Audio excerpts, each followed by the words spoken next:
Your end of chapter questions relating to introduction to financial statement analysis. Question number 1. Providing information about performance and financial position of a company or companies so that users can make economic decision best describes the role of what?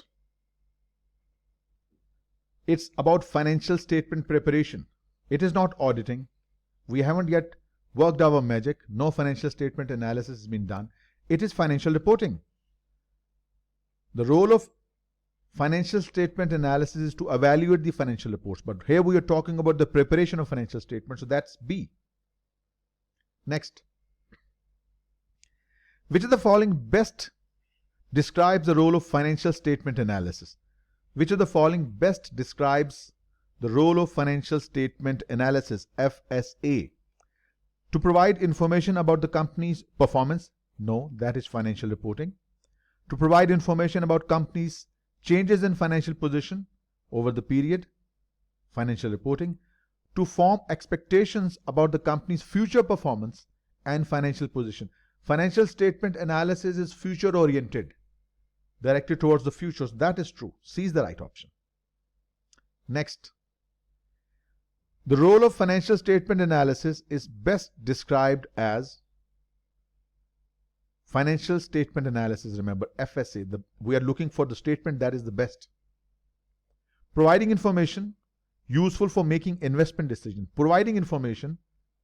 This could be financial reporting. Evaluating a company based upon financial statement for the purpose of making economic decisions. Looks to be a better option. Using financial reports prepared by the analyst to make economic decision. You are focusing here on use of the financial reports.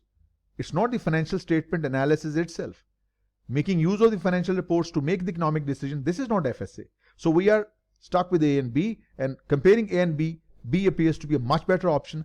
Evaluating a company for the purpose of making economic decision, this is FSA, financial statement analysis. This is the best option, so that's why B is the right answer. A company's financial position would best be evaluated using what? Financial position. It's from the statement of financial position, and that's the balance sheet.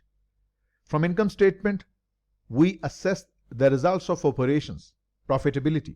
From statement of cash flows, the sources and the uses of cash. So financial position, we need to look for balance sheet. That makes A to be the correct option. A company's profitability for a period, profitability, would best be evaluated using income statement. Correct, straightforward question, no twist whatsoever. The financial statement that presents the shareholders residual claim on assets is residual claim. We know assets is equal to liabilities plus equity, and equity is equal to assets minus liabilities. And where do we find all these? Of course, balance sheet. Assets, liabilities, and equity is the residual claim. So it is reported on the balance sheet. That makes A to be the correct option. A company's profitability over a period of time is best evaluated using income statement. See, very straightforward, no twist whatsoever. Income statement is best used to evaluate companies' what? Financial position. For this we have balance sheet or statement of financial position. Sources of cash flows, that is the statement of cash flows. Financial results from business activities, that is right. C. Accounting policies, methods, estimates used in preparing financial statements are most likely to be found where? Not in the auditor's report, not in the management's commentary. It is to be found notes to the financial statements, and as I said, they are an integral part of your financial statements. Question number 10. Information about management and directors' compensation are least likely to be found where? In the proxy statement, yes. Notes to financial statement, yes. Some aspects of management compensation are required to be disclosed under the law in the notes to financial statements. And proxy statement that we file with the SEC, there has to be a disclosure made about the management compensation, those directors or managers that are going to be appointed through the voting of shareholders. So yes, in B and C, yes, but not in the auditor's report. So that makes A to be the correct option. Information about company's objectives, company's strategies, and significant risks are most likely to be found where? Not the auditor's report, notes in the notes, rather it's found in the part of management commentary, MDA, correct? Which of the following best describes why the notes that accompany the financial statements are required? Why notes are required? Notes, why? They are integral part. The notes permit flexibility in financial, no, notes, I just told you a little while earlier, notes cannot be used to justify inappropriate presentation. Notes cannot be used to correct a wrong figure on the face of financial statements, balance sheet or income statements. Notes just explain.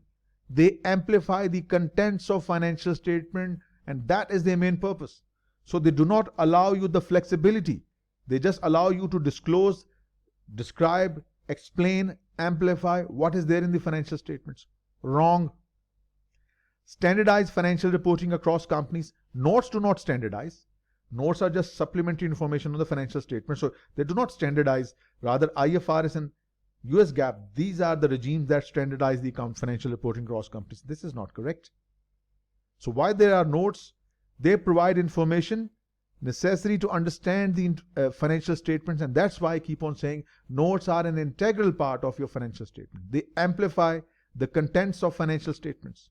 They explain it. They elaborate it. That's why C is the right answer.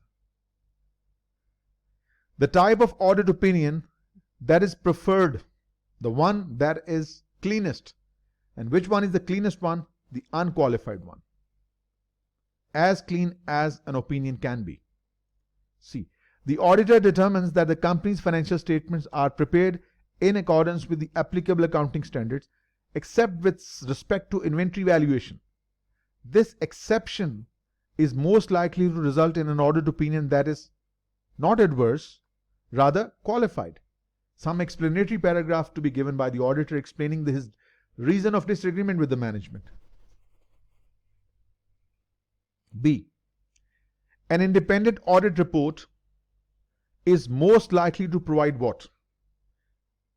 An independent audit report cannot provide you absolute assurance. Absolute assurance is an impossibility. Why? Because audit can never be 100%.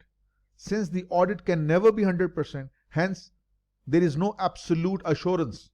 And why audit cannot be 100%? Because audit is done on selected sample transactions. We cannot audit every piece of document. 7 or 8 people cannot trace through bundles of transactions that have taken place over the last 1 year. This is an impossibility. Since we cannot conduct 100% audit, absolute assurance is an impossibility. Wrong. An independent audit report is most likely to provide reasonable assurance that the financial statements are fairly presented. Since our work is test-based, we do not extensively check every transaction, so we cannot provide absolute assurance. Yes, we can provide reasonable assurance that the financial statements are fairly presented. A qualified opinion with respect to transparency of financial statement. If the financial statement are true and fair view, why will you qualify qualified opinion? This is not the right approach. So it's most likely to provide a reasonable assurance that the financial statements give true and fair view. Interim financial reports released by a company are most likely to be, period doesn't matter. Interim reports are unaudited. They are mostly submitted quarterly to the exchanges, and SEC listed companies are required under the law to submit the quarterly results to the exchanges where they are listed as well as to the Securities Exchange Commission. So these are unaudited financial statements submitted quarterly and biannually. So that makes B to be the correct option. Which of the following sources of information used by the analyst is found outside the company's annual report? Auditor report, it is a part of your published financial statements annually. Management discussion and analysis is a part of your internal information contained in the financial statement. Peer companies analysis, this is outside companies' environments. B is the right answer. Ratios are input into which step in the financial statement analysis framework? It's the fourth step. It's the fourth step, not process data. Collect input, that second step. Analyze and interpret process data. That's the fourth step, and that is your right answer. Which phase in the financial statement analysis framework is most likely to involve providing updated reports and recommendations? Updated reports and recommendations. Remember, the first step was state objectives and context. Second was gather data. Third, process the data, adjust it accordingly. Fourth, analyze and interpret the process data. Fifth, report the conclusions and recommendations. And your report is not static, not stagnant. Follow up. So which phase in the financial statement analysis framework is most likely to provide producing updated reports and recommendations? That is follow up. So that makes A to be the correct option, and A it is.